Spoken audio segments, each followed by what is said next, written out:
George Brunel. I head up the Economic and Finance Series, and I'll be addressing today the value of money and doing it yourself. Peter Hoffman, who's a financial planner in Lexington, will be talking to you about your personal financial plan. And Jane Trudeau, who's our local attorney, and will be addressing tax issues in retirement. I am a business consultant, former CEO. I am not an attorney. I am not a financial advisor. So I'm not giving out any advice, only information. What kind of an overseer are you? And this is an important question. Are you engaged or bored silly with this stuff? Are you frugal? Are you spendthrift? Are your heirs spendthrift? Do you understand the current value of money? Are you a do-it-yourselfer, or do you have professional advice? Do you have any interest in this? I assume you have a considerable interest, which is why you're here. However, that's a question one has to ask. Do you give it the time it needs? Do you have the discipline to do it yourself? Do you have the knowledge to do it? Can you look in the mirror and say, that's the financial advisor I want to hire right there? And what about your spouse?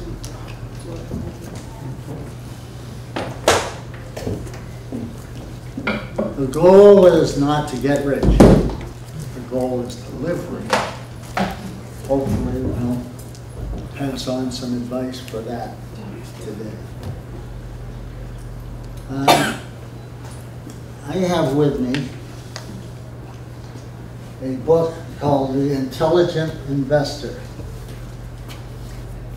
It's written by Benjamin Graham, who is Warren Buffett's professor, and it has a foreword by Warren Buffett. All the subjects you need to know about investing are in these covers. And it's a terrific handbook. I recommend you buy it, I recommend you read it, and I recommend you read it again. And you will either be much better informed, or you will decide that you want to hire somebody that's better. Two conclusions, same book.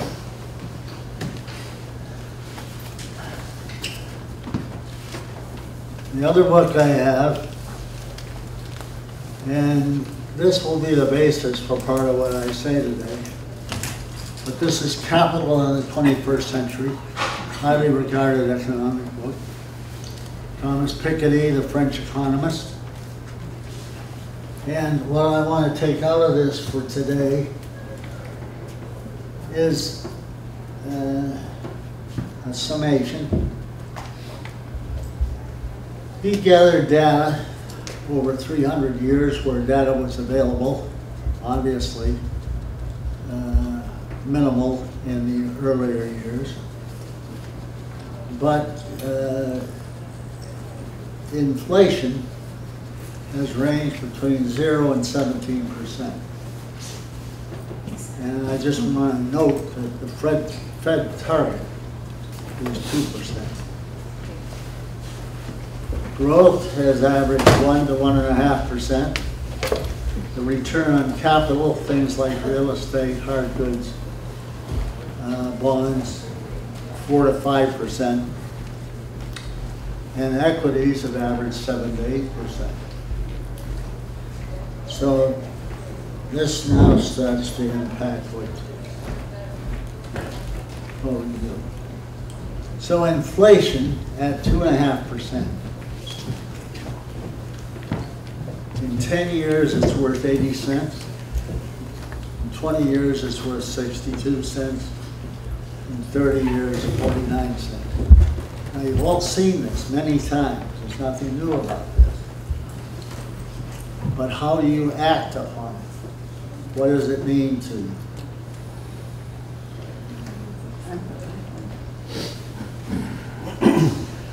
It means that something that costs you $10,000 today, something you buy, the taxes on your house, in 10 years it's going to be $13,000. In 20 years it's going to be $16,000. In 30 years it's going to be $21,000. So if you're 70 years old today and you live to be 100, which is what most of us are shooting for, the question is, how do you take what you got in the bank and have it to buy what you want 10, 20, or 30 years from now? Now, fixed investments, CDs, tend to track inflation. So as inflation goes up, the CD goes up an equal amount. So at the end of 30 years, you've got $21,000. If you buy CDs, which you can do on your own, you can do the research, go to the bank, buy the CD, stick it in the drawer. You should come out with the same amount of gross income. But that's not what you get, because Uncle Sammy gets 27 cents of that increase. So you actually only get $18,000, and you're now down $3,000 from what you had invested. You can now buy only 70% of what you could have bought when you first had that $10,000 in your pocket.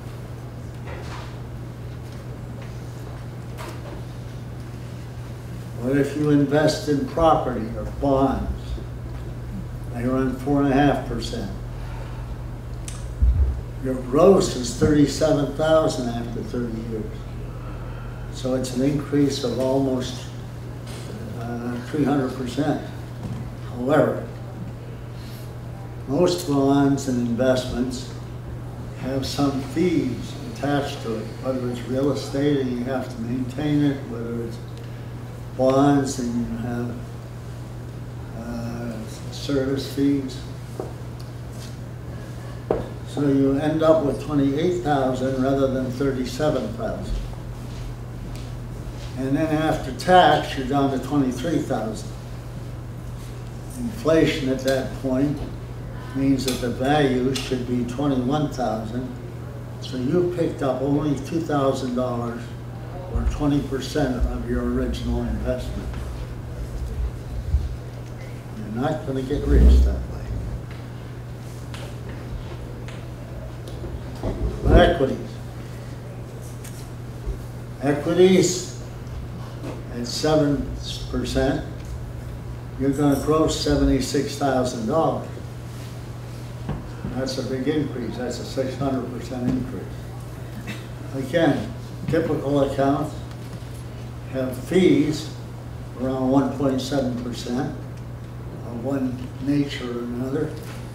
That leaves you with $47,000 instead of $76,000. And that's a 20% tax because it's capital gains. So you're left with $19,000 after tax and inflation.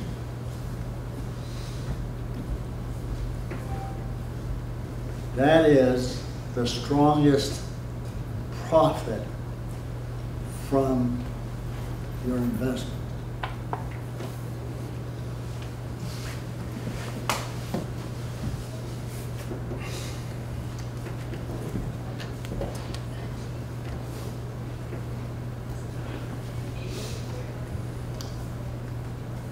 Now, if you're going to do it yourself, I recommend that you, it's very helpful if you know how to use Excel.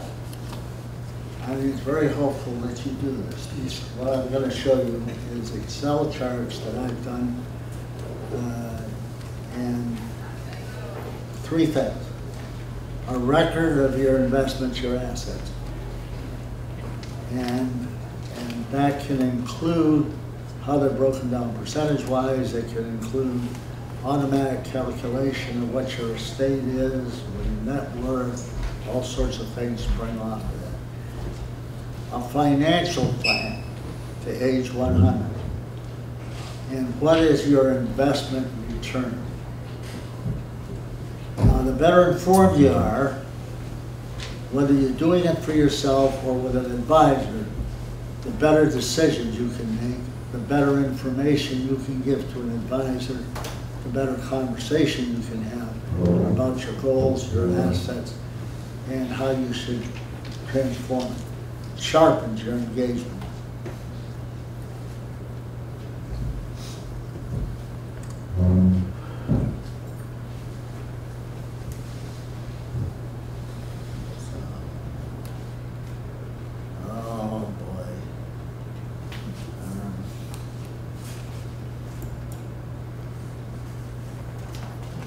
Okay, I'll have to do this later.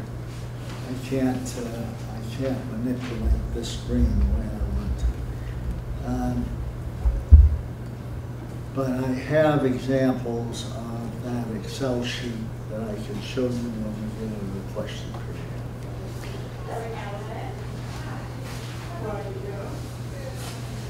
period. And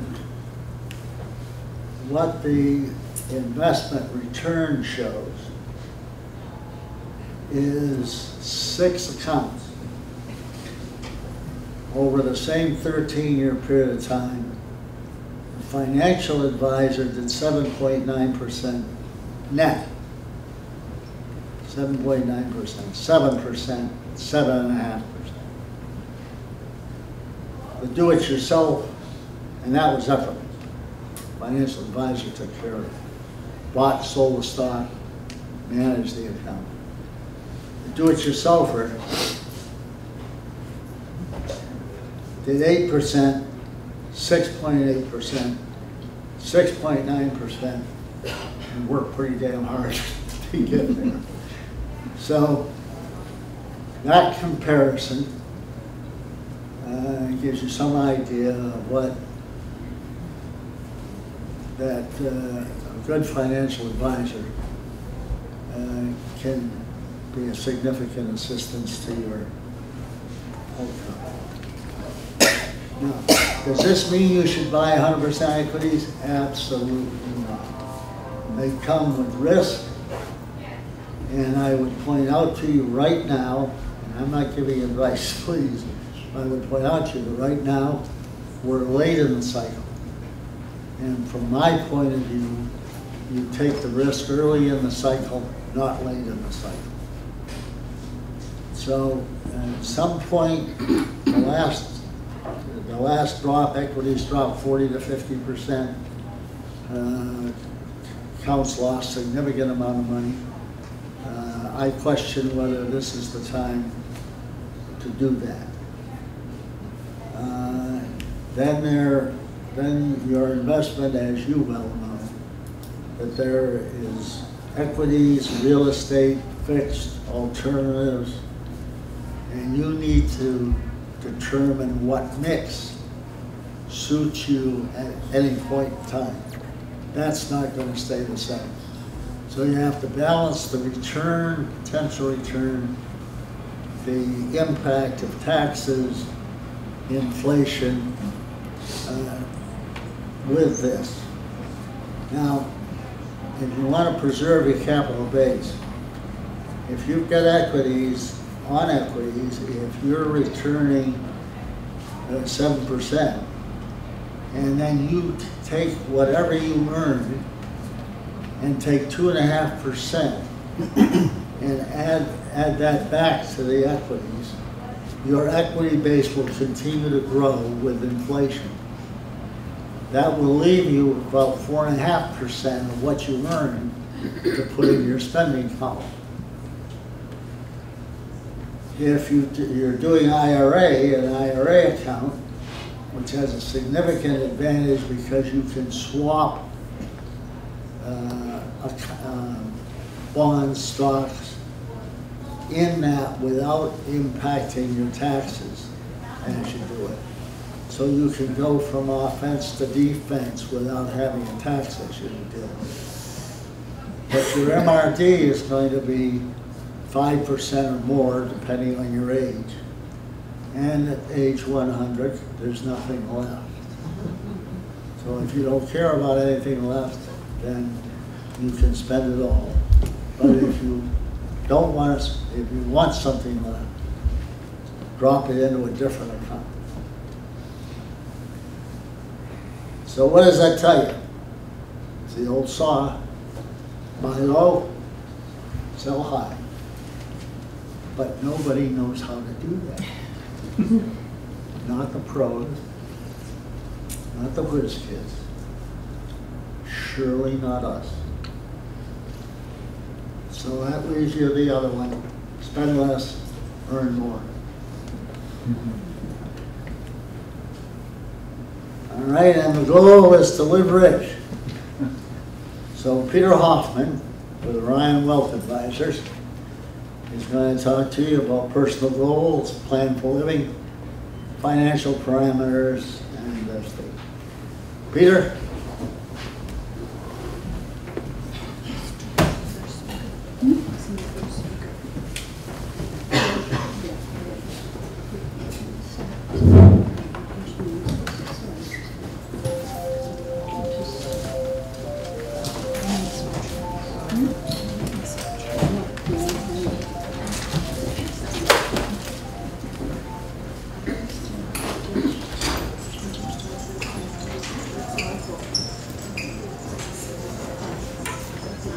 Good morning. Good morning. Take me just a moment to get set up here.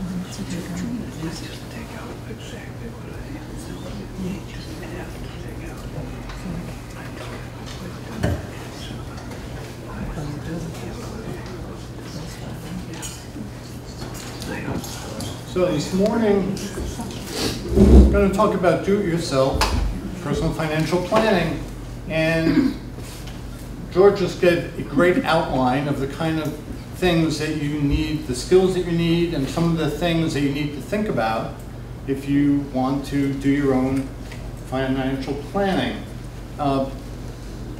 We don't have a mic here, so I just want to ask the folks in the back, are you able to hear me okay? Not really. Good? Okay. If anyone can't hear me, raise your hand and I'll speak louder. So there's a question that I think is important to ask, which is, well, what is personal financial planning? And when I ask people, I tell people I'm a certified financial planner, got to practice in Lexington, and then first thing that pops into their mind typically is, oh, you're going to put me on a budget, right? It's all about budgeting. And budgeting is important, but it's not what personal financial planning is about. And a lot of people don't, in fact, need to concern themselves with budgets at all, though we do need to know how much it costs you to live. That's really important. But it's not really just about budgeting. So then the next thing they think is, oh, it's all about managing investments. And for your traditional financial advisor, that's true. They used to be called stockbrokers, and now they call themselves financial advisors, and they're all about managing investments. But I would ask the question, well, what are we managing the investments for? And that is, if you're before retirement, it might be for saving for retirement, or if you're in retirement, then it can be about retirement income planning. Or it could be about paying for education for your kids or for your grandkids or nieces and nephews. When you talk about paying for education, then that brings up a question of, well, if I want to do that, what's the best way to do that? Are there tax advantage ways for me to do that? And yes, there are these things called 529 plans, and so that's something that you might want to consider. And now that we're talking about doing things in a tax advantage way, that brings up a question of, well, am I managing my investments in a way that's really smart from a tax point of view? So what kinds of investments should I have in what kinds of accounts? Does it matter what I put in my IRA compared to whatever I put into my taxable account? And tax planning definitely comes in when you think about retirement income planning, because when you're taking money out of your accounts, that can affect how much you pay in taxes every year. And by playing it smart of how you take money out of your different accounts each year, you can actually extend the life of your portfolio for months or years longer than it would have lasted, or alternatively give you more money that you could be spending to live because you've kept yourself out of bumping into higher tax brackets. And, well, that's interesting. I might be paying for education out of this cash flow, so that's kind of important. But when you talk about income, then that also raises a question of, well, are there ways for me to have guaranteed income? And one answer is yes. There are things called annuities, which are a way to have more guaranteed income that could add on to your Social Security. And so that's interesting. And also, if you are not in the retirement phase of life, but you're concerned about what happens to my family if my income is interrupted, that's one of the risks that we look at. And so that's where insurance can also play a role.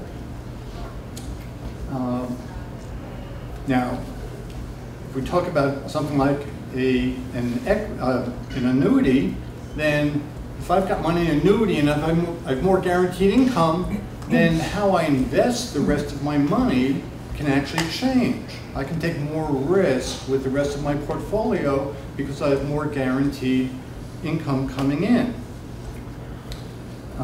And then that raises a question of, well, that money that how I'm investing, what about money I'm going to leave to my heirs? Does it matter which money I draw out for how much money they're going to get?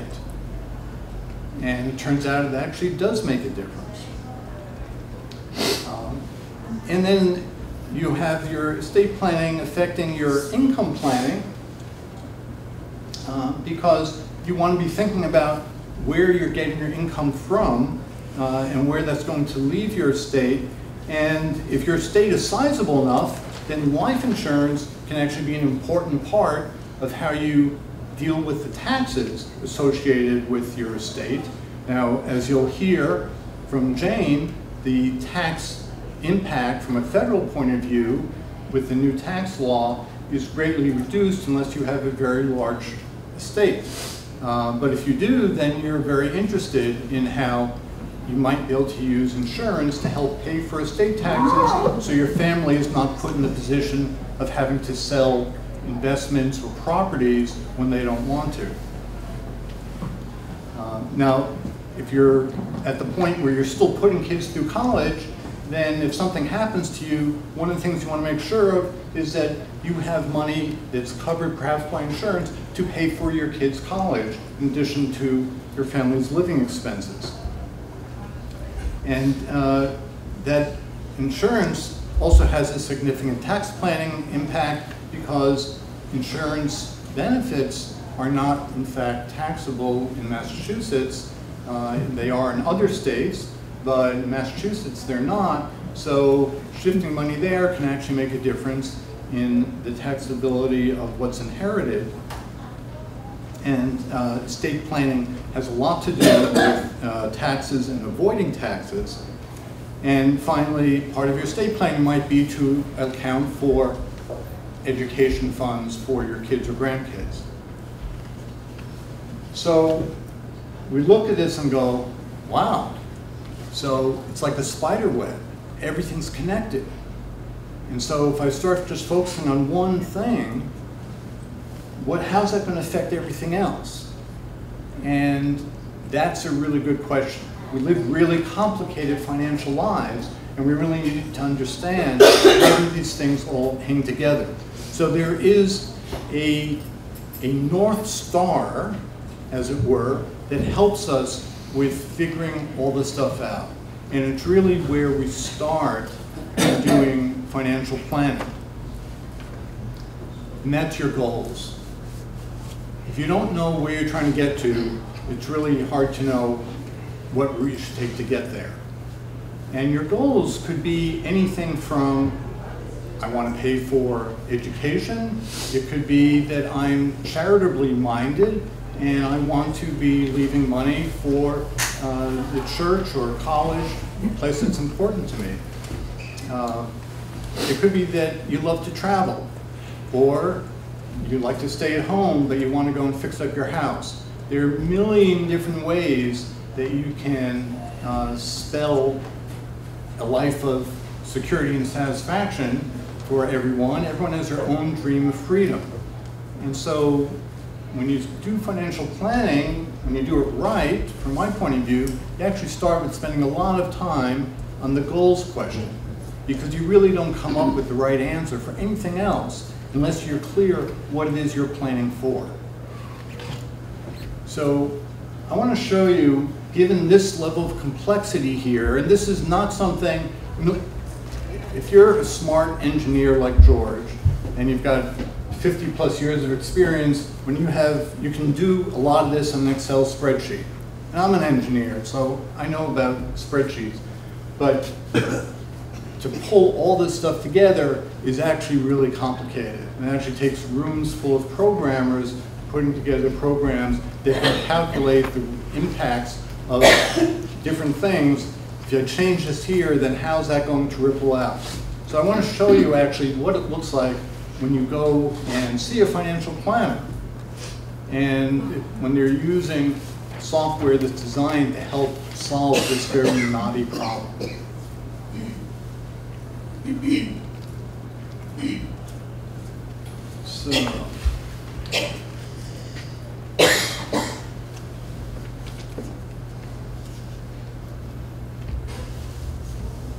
So here we are. And if some of the stuff is too small to see, I apologize. I can make, whoops, I don't want to do that. Let's go this way. Okay. So we have a couple here, Bob and Ann. Bob's 68, he's retired. Ann is 65, and she's still working. She likes her job, and she wants to keep working at least for another couple of years. They live in Massachusetts. Okay, this is a typical couple that comes in to see a financial planner. What else do we find out about them? Well, we see that they have some kids, and they have two kids, Philip and Sarah. And Philip's 36, he's married, and he has twins, Greg and Lindsay. They're 8 years old. And Sarah, well, she's 33. She's not married yet, but they're kind of hoping in a couple of years that maybe she will be. And one of the things that we like to find out is, well, what are the things that you think about in your life? What do you expect to have happen going forward, and what are you concerned about?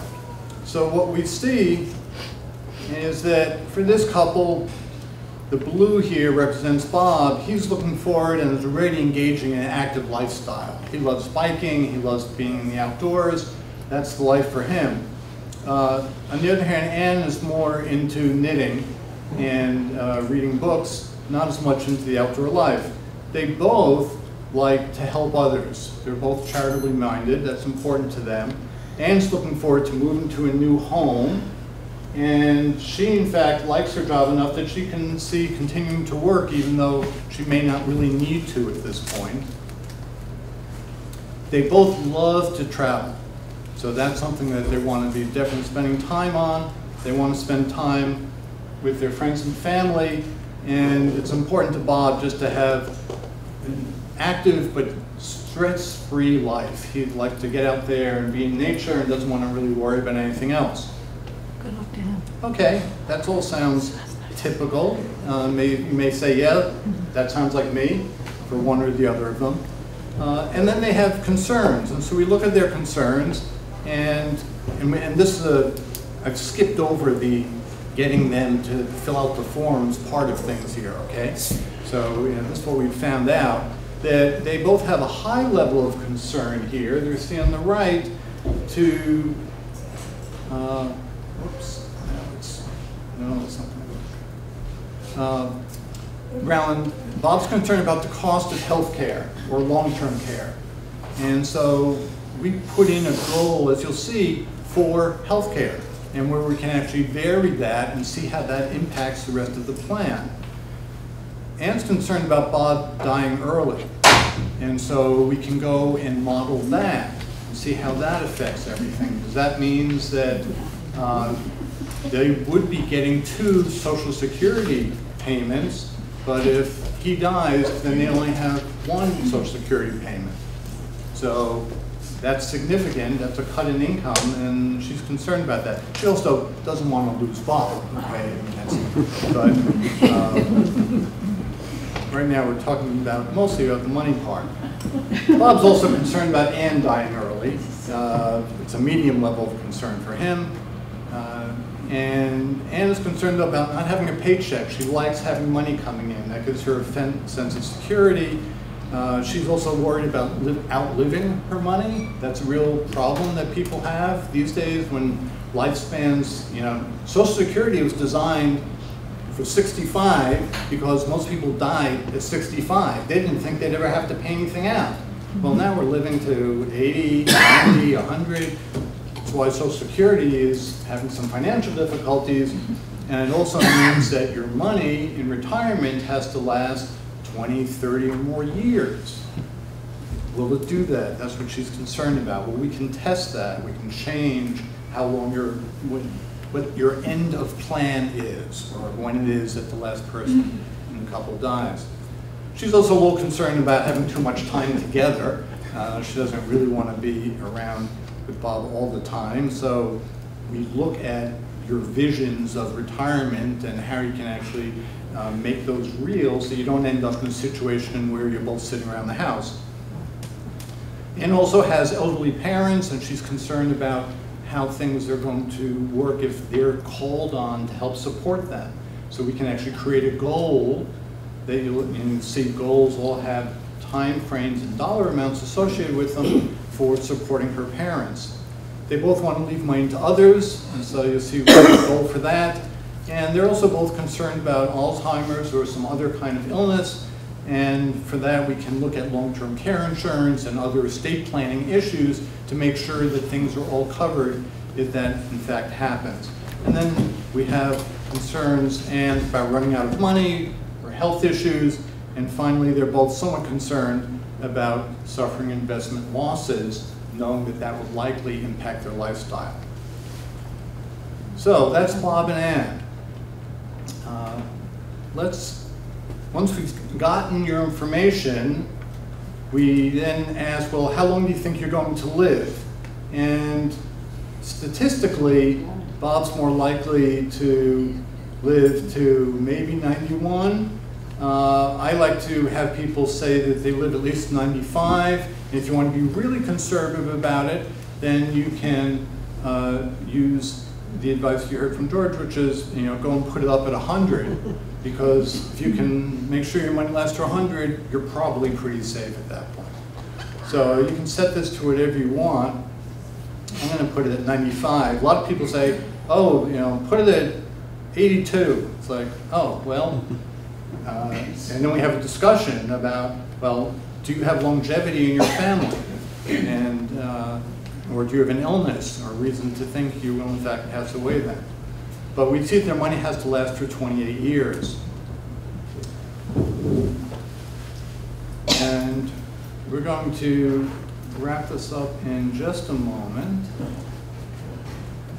I want to show you what their goals look like. So we've created goals for them, and we put them into columns here. So you see that on the left we have the needs column, and then we have the wants column, and then we have the wishes column. Because if everything's the same priority, then what are you paying for first? This way you get to say, okay, what's really important first is you want to cover your basic living expense. And this is where the budgeting piece comes in. I have to ask people, what do you think it's going to cost you to live in retirement? Yeah? The money you're quoting under, say, for the basic today's living dollars. expense, is that actual dollars, after-tax dollars? So yeah, it's dollars that you need to spend. Yes. Okay. So you need more than that, basically. Yeah. Well, depending where it's coming from. If it's all in Roth IRAs, you don't. Okay. So. But anyway, so they have a basic living expense, and we see that there's a period where Ann's still working, and they need some money to supplement, and then they're totally dependent on it. And then later on, Ann alone is there because Bob's passed on, and she needs somewhat less. And then we have the healthcare expense. And again, it's about how much it costs to be on Medicare. And so there are all sorts of calculations and things that you can set that you don't see here. To get an accurate reflection on healthcare costs. And then they need a car, so there's an SUV, and they want to have at least one car. When you get into the wants, they love to travel, as we said, so they're both retired. They're saying we want to spend $7,000 a year, every year, for 15 years. And they figured we're probably not going to be traveling that much after that, so let's just make, we'll say 15 years. And then they're really hoping that Sarah's going to have a wedding in 2 years. So they've always wanted to give her a nice wedding. So let's have $50,000 set aside for Sarah's wedding. And Ann would like a car too. She always wanted a sports car. So we have some money for her to get a new car every 7 years, and doing that 3 times. And then they always thought we'd love to spend money on the twins. We'd love to send their grandkids to college. And so they'd love to be able to put aside $50,000 per year for each kid. That's $100,000 a year in total for 4 years, starting when the kids are 18. Okay? And then they'd like to have some fun money. They don't want to just have the bare living expense of $3,000 a year for that. They also want to do a little work on the house. There's some things that needed repair, and they want to get that done as soon as they're both retired. And they both went to the same college. That's where they met. They want to leave a chunk of money to that college. They'd love to give a bequest, $50,000 in 20 years. Hopefully they'll still both be here and be able to say, here's this money, and they'd feel really good about that. Well, we have all this, and I'm going to jump to what happens in the next part of the process, which is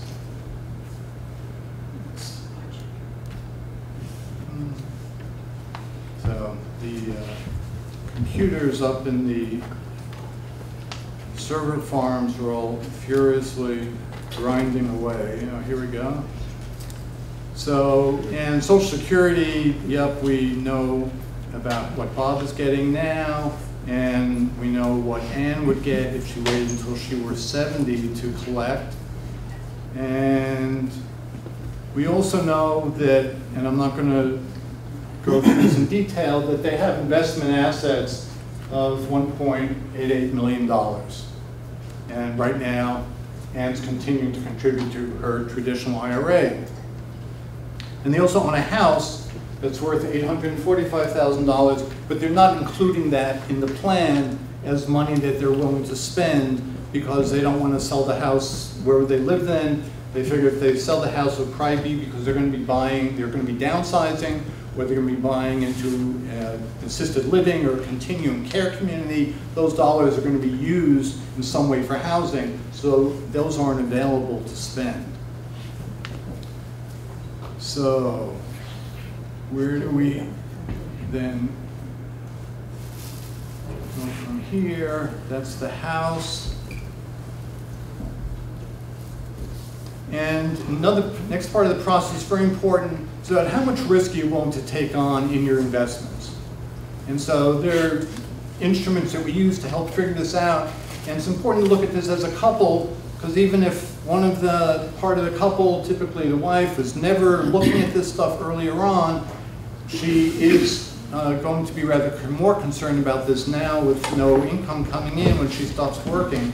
So we see up here that Bob is willing to take more risk and takes less risk. They end up coming up with a number that they're both comfortable with. And that level of risk suggests a portfolio. And we won't get into what the portfolio looks like, but this portfolio would have lost 21% in the Great Recession. That's what we see off on the right there, which would translate into almost $400,000.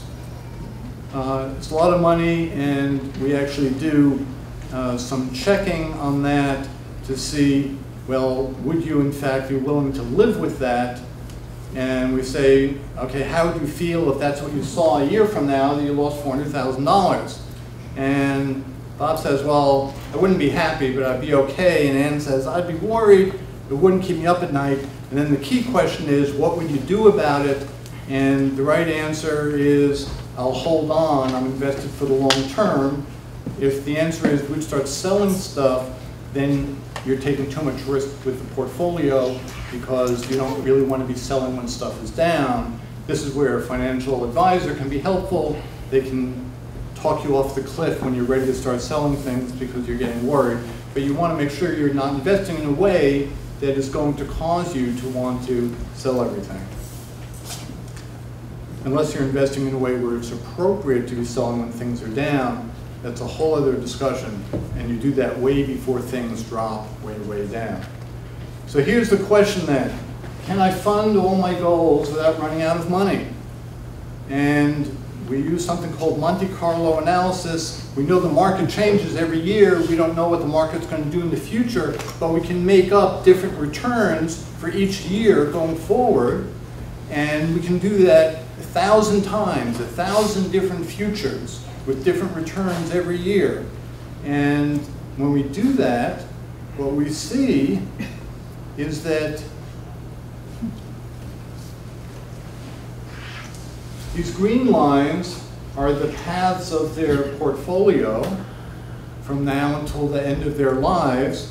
And what we see is that, well, if they're really lucky with the market, they could end up with $13 million, almost $14 million in their estate. Score. But we see there's some red stuff over here. That's where their money did not last as long as they did. And when that's the case, we look up here and we say, well, 520 successes out of 1,000 trials, we give that, say that that's a 52% probability of success overall. And most people are not willing to live with a 50-50 chance that they're going to outlive their money. Where we'd like to be is more up in the green zone of that gauge there. And that means you really like to have up in the 70s to 80s. And the work then of financial planning, it's not work that we can do together today, but it's the work that you do when you work with a financial planner, is then figure out, okay, we knew what we wanted to do in our goals, but we see that it may not turn out the way we want. How do we change them so that we end up with a result that we're comfortable with? And that can be anything from, well, maybe the kids are going to have to pay for some of college themselves or go to a state school. We're not going to give them $50,000 each a year. We'll give them $40,000. And maybe that wedding, well, maybe a $40,000 wedding is good enough. And you make various adjustments until you come out with something that says, you know something? We know we've looked at everything. We looked at what we can look at what an annuity does if you add it in. All of that you can go and test. And you end up then with a plan that you go, you know something? this plan makes sense, and I'm comfortable with it, and as time goes on, because this is a living thing, it's not once you do it, you're done, you can then go and make adjustments. You've had 10 good years in the market, your accounts have grown. You know something? We can spend $10,000 a year on travel now. We don't have to limit ourselves to 7. And you can go and test and see what does that look like and make adjustments along the way. That's, Would you test that every year? Would you revisit that every year? yep. And anytime people think about doing something different because plans change. I'm going to pull the plug on Bob and Ann here and bring up our next speaker. Your plans change. Every time your plans change, then that's the value of working with a financial planner, because you can call them up and say, you know something, we've decided that we are going to sell the house and we want to buy a houseboat and we're going to be living in Florida. What does that do to our plan? Well, this would be bad timing. But the tax laws are different in Florida. So if you're going to be in Florida, then that changes everything. So, Is the model that you just used available to the public? I'm sorry? The model you just used, is that available to the public? No, the modeling software, no. This is professional software. I mean, you could buy it.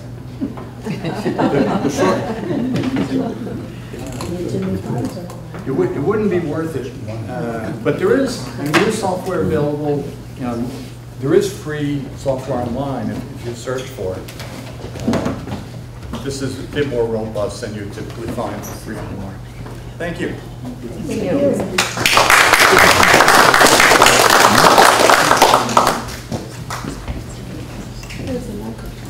Well, it's my job to bring us back to reality.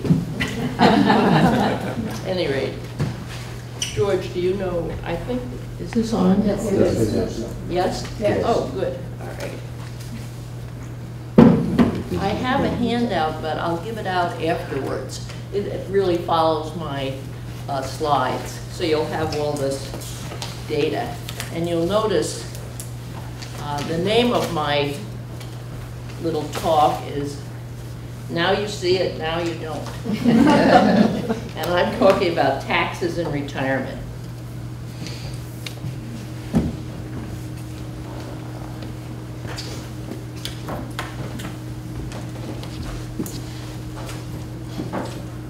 Let me get this plugged in.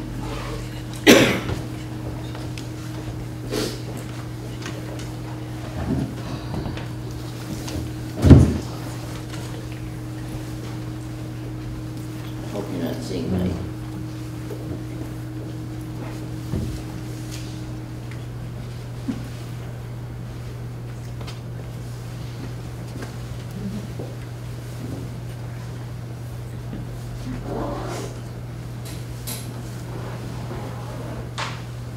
Let's see which one this goes in.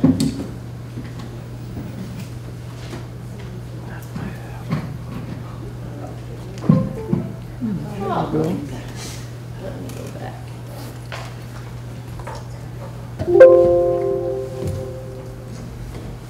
I think I need the mic for you to hear me. Well, basically, for most of us, once we're retired, which I'm not, but our Social Security, the money we're taking out of our rollover IRAs or IRAs, that's our main source of income. And it's interesting, I did these slides in August, and yesterday on my computer, and I don't have anything particularly financial, there's a note that's saying Treasury is warning seniors about their estimated taxes with the new tax law. And at any rate, I'm going to talk first about, is Social Security taxed? And as most of you know, the answer is yes. And it depends on your income. And what they count on is your combined income. So in other words, on the first page of your tax return, at the bottom right is your adjusted gross income. For calculating how much of your Social Security is taxed, they add to that half your Social Security before they do the calculation. Also, if you have municipal bonds, that gets added back in. And the test, I mean, I do quite a number of tax returns. I haven't seen, there are very few people who escape taxation on their Social Security, because if you're single and you have $25,000 of income, and that includes half your Social Security, they'll pull back up to 50% of your Social Security. If your income is more than $34,000, they tax up to 85% of your benefits. And I was looking at a return yesterday, a client who's a school teacher, and the income is about, the real income is about $32,000. When you throw on half the Social Security, it gets up to $39,000. And what they pulled back on the tax return out of a $14,000 Social Security payment was $11,000. And this person's income with the Social Security comes to about $46,000 a year. This isn't something that just affects the well-to-do. Any rate, that's how Social Security is taxed. And if you're married and your income is between 32 and 44, that's both your incomes, and half of both your Social Security, it's up to 50% of your benefits. And once you have $44,000 of income, up to 85% of your benefits.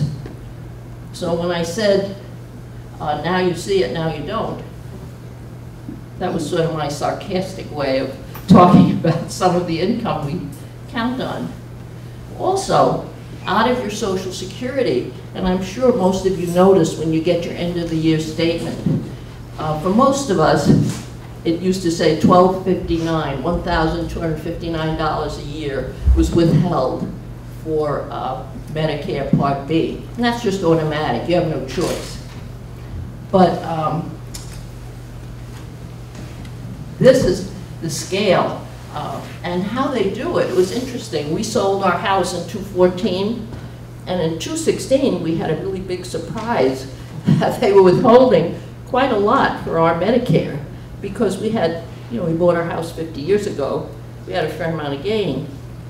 They look at, so for 2018 they're going to look at your 2016 income to decide how much you're going to pay for Medicare Part B. They look back because they don't have the records for last year. So they do 2 years ago, what was your income?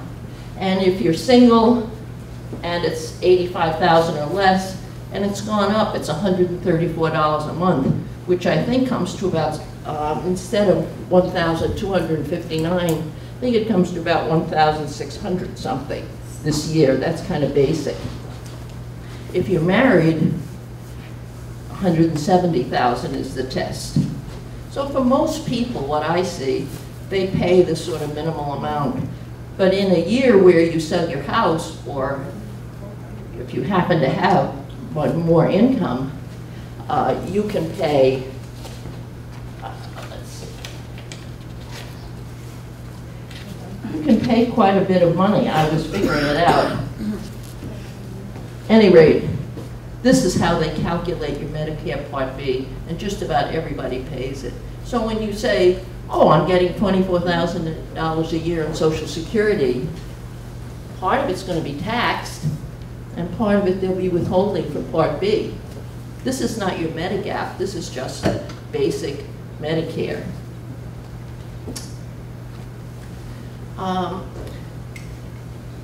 I just thought I'd spend a minute on the taxation of retirement withdrawals. As you know, at age 70 and a half, you have to start taking your minimum required distribution, and it increases as we age. At age 70 and a half, they look at the value of the account on December 31st of the previous year, and they divide it by a life expectancy of 27 and a half years, but you shouldn't be too optimistic, because it's an actuarial table that's 2 lives. Your life and no matter who your beneficiary is, except if you have a much younger spouse, it's your life plus someone 10 years younger. And that's the beginning of taking your MRD. There's a really good thing that you can do, particularly with the new Tax Act. You can give directly from your IRA to charity, 501c3, and that counts towards your minimum required distribution, and you pay no state tax on it where normally you do. So that's and if you have a Roth, the benefit of a Roth IRA, no minimum required distribution. Yeah? Is it the year you turn 70 and a half or the year after you turn 70? Well, it's the April following the year you turn 70 and a half, but you would take 2 years then. In other words, you can delay it. You can defer it for a year, but you're going to take more. So most people don't want it on this second year. And the benefit of the Roth, no required minimum distribution. This is just an aside. What happens when you inherit an IRA? And actually the law is fairly liberal. A spouse can roll it over, put it in their own IRA, and they start taking minimum required distributions when they're 70 and a half. And they use the 2-life table. If I name children or anybody else, I can roll it over. I have that privilege. It's called an inherited IRA. But you must start taking minimum required distributions even if you're a baby. It's based on the baby's life expectancy, but you must start taking money out. And they use a 1-life table, so it's not so optimistic. Even an inherited Roth IRA, you didn't have to take minimum required distributions, but if you inherit a Roth, they must start taking minimum distributions based on their life expectancy, and there's no tax, of course. It comes out tax-free, but the government doesn't want these accounts going on forever.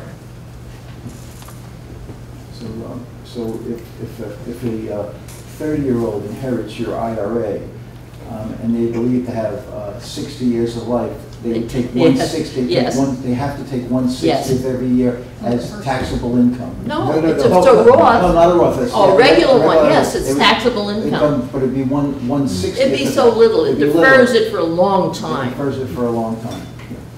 But what happens if you don't name a beneficiary? It would go into your estate, and they have 6 years to take it into income. So you should check that you've got beneficiaries named. The saving thing, I'm going to tell you in the next slides some somewhat draconian things that are happening to middle-class people. But the brackets have changed, and they're more liberal. In other words, let's look at married filing jointly, where we used to wind up in a 28% bracket pretty quickly. And I'm giving you this. I've got a handout that has all this on it. So you basically now between 22 and 24%. So when I looked at a graph, it showed that for people in that bracket, say 77,000 to actually goes to 315,000 of income, we're not capped at 28%. So that's going to make up for some of the problems that you'll see in the next slide. So the brackets, and if you're wealthy, it's wonderful because all these larger brackets, you're taxed less, and much less at the top.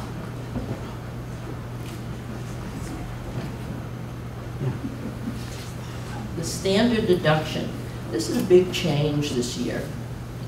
In 2016, 70% of taxpayers took the standard deduction, and the prediction is that 90% will take it now, because for a single person, it'll be, for a person 65 or over, it'll be $13,300, where it used to be $7,050. But we're also losing our personal exemption, which used to be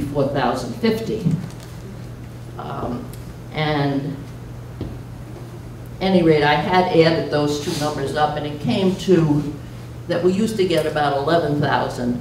So we're getting 2,000 more perhaps now, because the personal exemption was 4, the standard deduction was 7, you know, it's a little over 11, and now they're giving us 13,300. And married filing jointly 24,000 plus 2,600. So it'd be, but basically we used to get 15 plus 8. So it's not a huge change. And there are also some changes to itemized deductions that are really going to affect us, because we have high property taxes and high state taxes. Now, the combination of your auto excise, your real estate taxes, state income tax is capped at $10,000. Miscellaneous is gone. Tax prep, financial advisors, no more. That whole category's been eliminated. Mortgage interest is limited to a mortgage of $750,000, and it had to be used to purchase or improve property.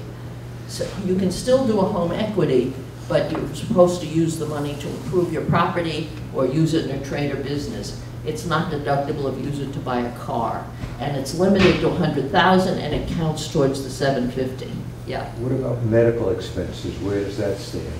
It's still, I think it's 10% now. 10%. 10% above your adjusted gross income. So that's still deductible? You still get your medical, you still get charitable. Also, people who used to move could take their moving expenses no more, and if your employer pays it, they pay tax on what they paid for you. And no more alimony. After 218, alimony is not deductible. So they're huge changes. So when they say 90% of the people are going to itemize, they know what they speak. Could you clarify the moving expenses for a business? Well, if Yeah. your job makes you, you know, you got a great job with, I don't know who's in Seattle, Amazon, and it used to be that you got a deduction if you were moving more than a certain number of miles from your home. You got a deduction, no more. And if your employer is nice enough to pay for the move, it's going to be on your W-2 as part of your income. And what if you're self-employed and you have an office and you have to move to another office, a bigger office, and there's expenses to get moving trucks and move? Well, I would think moving a business is different than moving a person. Okay, so that's not moving a business, okay. That's right. For people who have children, there's a great benefit. The child credit is $2,000, not $1,000. Daycare is the same. Electric plug-in cars get sent. A big one for us, probably, these 529 plans. You know, they calculate actuarially how much a person will need for college. And so there's a cap on how much you could put into a 529. Well, they really increased that cap because now you can use K through 12. You can send your children to private school and use your 529 plan, so you can put a lot more in it. They are capping it, though. You can only spend $10,000 a year on tuition, K through 12. College is unlimited. Is 529 limited to each child in particular, or can you just set up a 529 for all of your children and grandchildren in one account? You would set up separate accounts, but they're easily switched around. If somebody doesn't go to school, you can do that. It's not just your children, it's nieces, nephews, grandchildren, so that you can move them around. Okay. They are separate accounts, but you can combine them depending. So how much can you put in a 529 each year? What are you allowed to put in? Well, it's not deductible or anything. Put in what you want. The problem is how much is in it. Does it count for gift tax? I mean, how much you're Oh, allowed to, yeah. how much you're allowed to fund a 529? If you're worried about a gift tax, No, I just mean, the what issue are you is, allowed to what is the tax for? cost? Yeah. In other words, they have a cap of how much you can put in. Okay, what is You that could cap? do it all in 1 year if What you do felt like it. So that's my question. What's I the don't cap? know. It would really depend on the age of the child. Oh, okay. how long do you, I suppose if the child was 17, you could put a massive amount in. The child's a baby, it's probably a little bit less, because they're figuring, what do you need to educate this person when they go to school? Can anyone start a 529? Yes. A parent, grandparent, Anybody, stranger, yes. Anybody, okay. But you can't touch it. I think it has to be for children, grandchildren, nieces, nephews. But you It can't have to touch be it some for sort of a anything. relative. And you can switch them around. And that money is not taxed? Pardon me? If you put on 529, this amount of money is not taxable, is not taxed? No, it builds tax-free like an IRA. Say you had a child, you only had one person, you couldn't switch it around. Basically, when the child reaches 30 and they haven't gone to school, they have to take it out like we do, and it's taxable income with a 10% penalty. So if you had someone who didn't go to school, you'd probably try to move it over to somebody who did. Is it taxable to the person who starts it, or is it taxable to the student? No, it's taxable, it's not in your taxable estate, and it's taxable to the child, to the person who didn't go to school.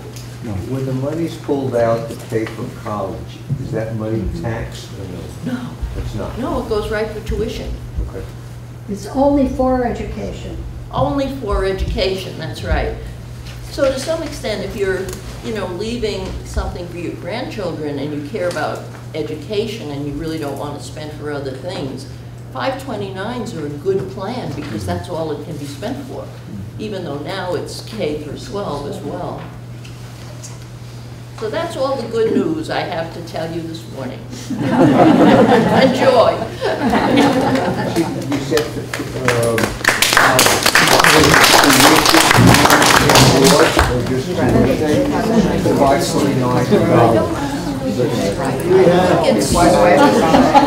We're not done. Just tuition. Books, things like that.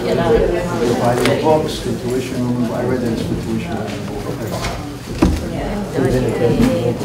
Please take a handout, just tuition. One, No, it's only tuition. Oh, he's saying only, okay. Okay. George, where's the second session? You got me inspired, George. Very good, George. I thought there was a Q&A. Hi, Jackie. All right, we're not done. We're not done. We're not done.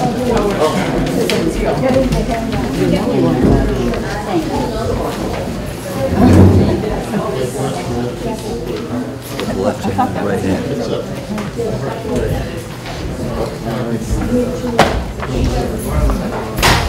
So,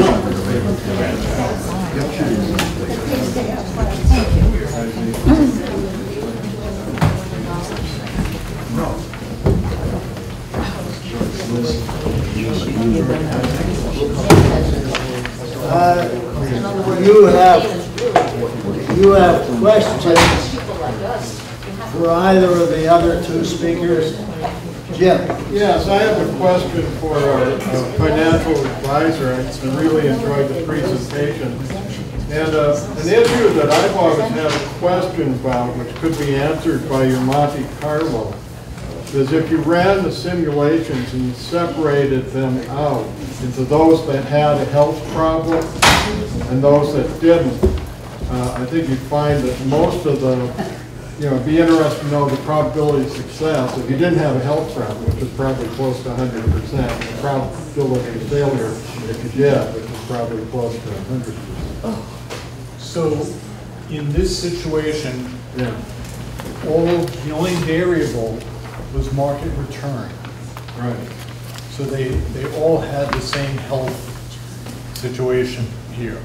When we want to test what's the impact of, let's say, having someone be in nursing care for several years, we can actually add that in and say which one of them are we talking about, at what age are we talking about, what kind of care are they needing, how much is that going to cost, and then you can go and run Monte Carlo and get 1,000 runs, including having to make those payments. Yeah, call it sensitivity analysis and really get a finer measure of how much you're exposed to particular issues. Right, and that's the kind of thing, when we do planning, we look at all the different areas of concern. That's part of risk management in the broad sense. How do we handle the risk of an extended illness? Depending on your age, that can mean a cut in income in addition to an increase in medical expenses. So we look at that and then say, are they comfortable? Is the couple comfortable with taking on that risk themselves, or do they want to offload that risk to an insurance company by getting long-term care insurance, for instance? Good. So that's a great question. Yes, I think 2 or 3 weeks ago on PBS, there was the Edward Slot presentation Slot, about yeah. retirement planning. And he particularly mentioned about permanent life insurance as a good way of paying for or preparing for your long-term care. It's like something you can name yourself as a beneficiary. After you put the money in, you can take it out anytime when you need it, and then leave the rest for the real, the desired beneficiaries. Is it really a good thing? So just to repeat the question for those who couldn't hear, the question is about the use of whole life insurance as long-term care insurance. And there's not a simple or quick answer to that. What I would say about long-term care insurance is that if you've looked into it, if you have it, that's great, hold on to it. If you've looked into it and it seems expensive and you've not done it, there are new kinds of long-term care insurance that are built on top of different chassis. It's like having a car frame, and you put different kinds of, like a convertible on it or a sedan. Well, so you can have long-term care insurance that's built on life insurance, or you can have long-term care insurance that's built on annuities, and you can also use whole life insurance and borrow against your policy and use that to pay for care. Each of these have different pluses and minuses, and so there's not a simple answer about what might be right for someone. Whole life insurance tends to be very expensive, and you're having to pay a lot for a very long time. A lot of people can't afford to do that, and so they shy away from it. It can be a very useful tool for the right people, but some of these new kinds of policies, they call them hybrid policies, they combine long-term care with life insurance, but the focus is on giving you more money for care and less on the death benefit. And the same thing with the ones that are built on annuities can have advantages where you're not necessarily making high payments for a long time. It's too complicated to get into the details. It has to do with your health also, what you qualify for. They each have their strengths and their weaknesses. It's something you have to dive into. But Ed Slott's great. I've seen his shows, and he's well worth listening to. So these are called hybrid policies? Yeah. There are advocates and deterrents on long-term care insurance. Very complicated. I don't think we could go into it, but I'll try to give you just a flavor.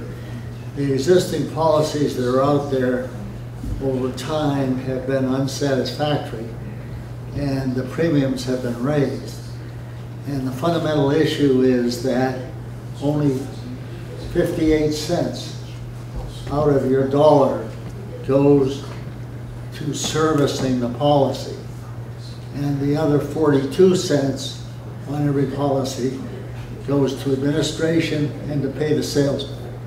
And your policy goes for 40 years, and the salesman gets 25 cents of every dollar every year until you're done. or collect on the policy. So this whole that particular insurance is undergoing a change. Changes are being made. Different applications are being introduced. And so I don't know whether we could do a seminar on this or not, but it's something that you need to look into with great care. That's all I'm saying. Can I take this for a minute? This is my Excel spreadsheet. It's not my numbers, but it's my sheet. And this is what you can do with Excel. You can program it yourself. You can make it personalized. I will make you an offer that if anybody really wants to use this one, you can have it. And I'd be glad to sit down with you and customize it for you. And if enough people do it, I'd be happy to do a seminar on it. I don't know whether anybody else wants to go through this. But what I've done here is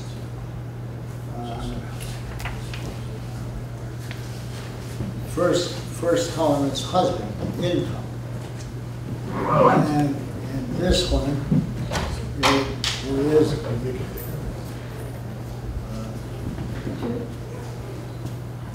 anyway, the first. Go up to the top. See there you go, the box.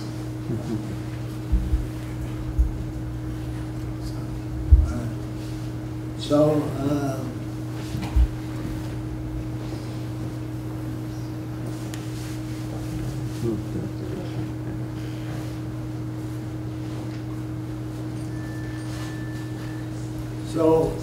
in this case, the Social Security is the income. There is no earned income, just Social Security. And if you see when it drops down, in this column, this is the change projected, assuming some adjustments that I'll get into. But, and then the third column is income from the IRA, MRD. So if you go all the way over to the third from last column, you'll see starting with $100,000 in an IRA, each year some of that is transferred to income and the other continues on with growth. And then the next is the wife. She's still working in this program. She retires in the second year. And then does a part-time job, has income in a part-time job. And then the IRA for the wife kicks in and makes a column of income. Now, the important part of this is figuring out how much income you have. How much is repeatable year after year. Because if you don't have any income stream and you have a bad year in the stock market, you're up against the wall. So you have to make some provision to have a good cash reserve. So that's part of your plan. When you sit here and you stare at this thing, you do it yourself. You pay attention to details you don't pay attention to when someone else is giving you a plan. So I like it because it makes me focus more than when I just have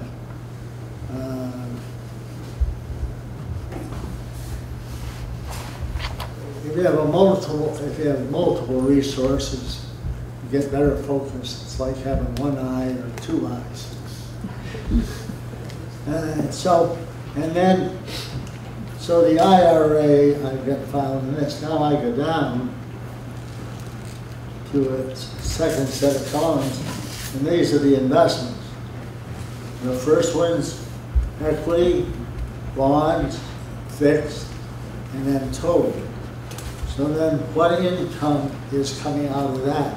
source. And is that necessary? That goes up top for income. If it's not necessary, it stays here and gets accumulated. The last couple of columns, one is rental property. This particular case has the couple owning rental property and having income from rental property. And the last column is their personal residence. This number happens to be close to the median in Lexington. And so as a median house, how does that increase in value? Because it may be that your plan says, age 80, I'm selling the house and moving into long-term care. And then here, the last one is the long-term care number. And on long-term care, I will tell you that you got long-term care, and one of the options you have is increase. And in this case, the increase is either 5%, which never changes, so 30% on the first year, and then increases every year at the same amount. This one is 5% per year, which was the actual case when the policy was written. So that then increases at 5% with inflation, and it has proven to exceed inflation. So those are choices you make, but you want to project that against, I don't have that column on here, but you can put a column on here. It says, what's the expected increase over time, so it matches up. You know whether you've got enough money or not. So you yourself have long-term care insurance starting at age 40? You have, and how much are you paying? In this case, I've testified at the state of this.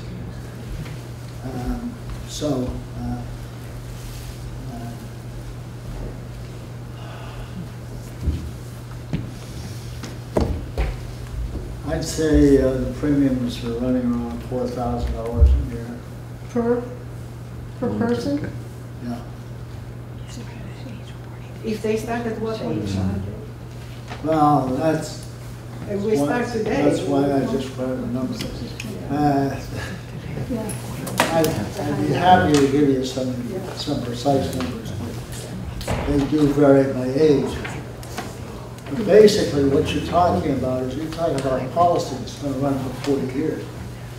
And you're talking about a guarantee now for something that's going to happen 30 to 40 years in the future.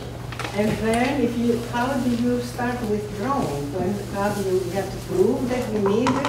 You have to prove that you need it, and once you start, you don't stop. In other words, you don't use it for an incident. In other words, if you had an automobile accident and you needed to go into care for 6 months, it doesn't count. It's got to be permanent long term.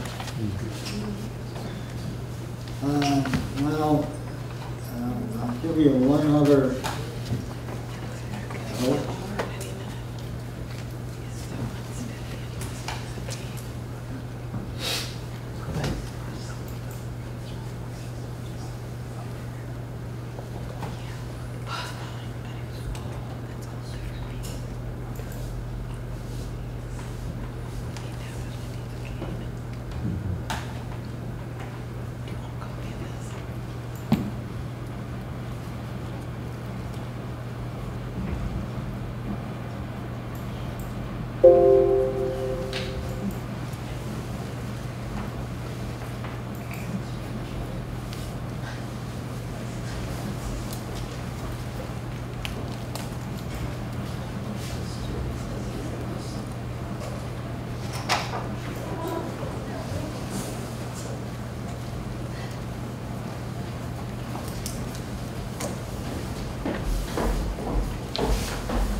tell you,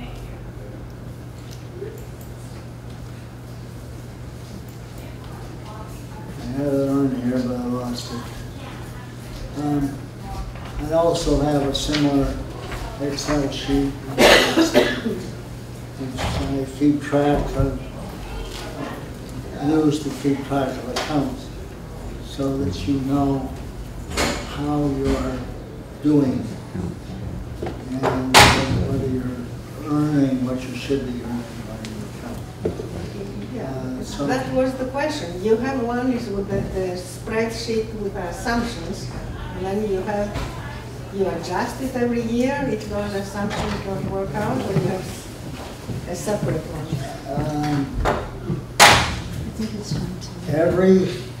I have 3 different forms in Excel. Ones, and these are made so that I can email it. If you want it, email me, I'll send you a copy email. You can put it on your computer. You can change the numbers to suit what you want to do.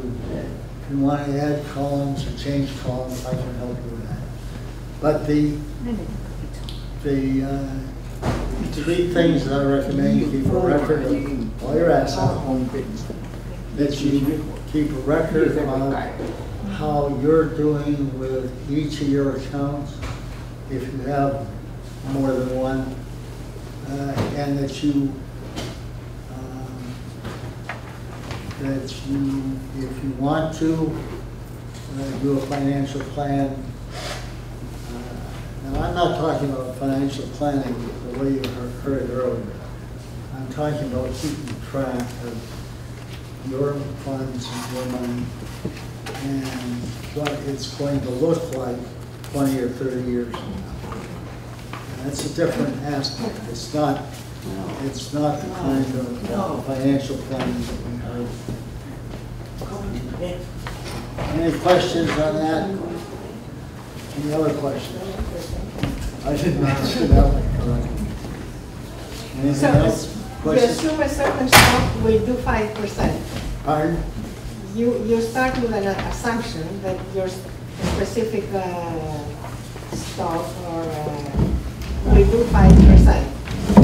But then it turns out that it goes to 6%. How do we adjust it?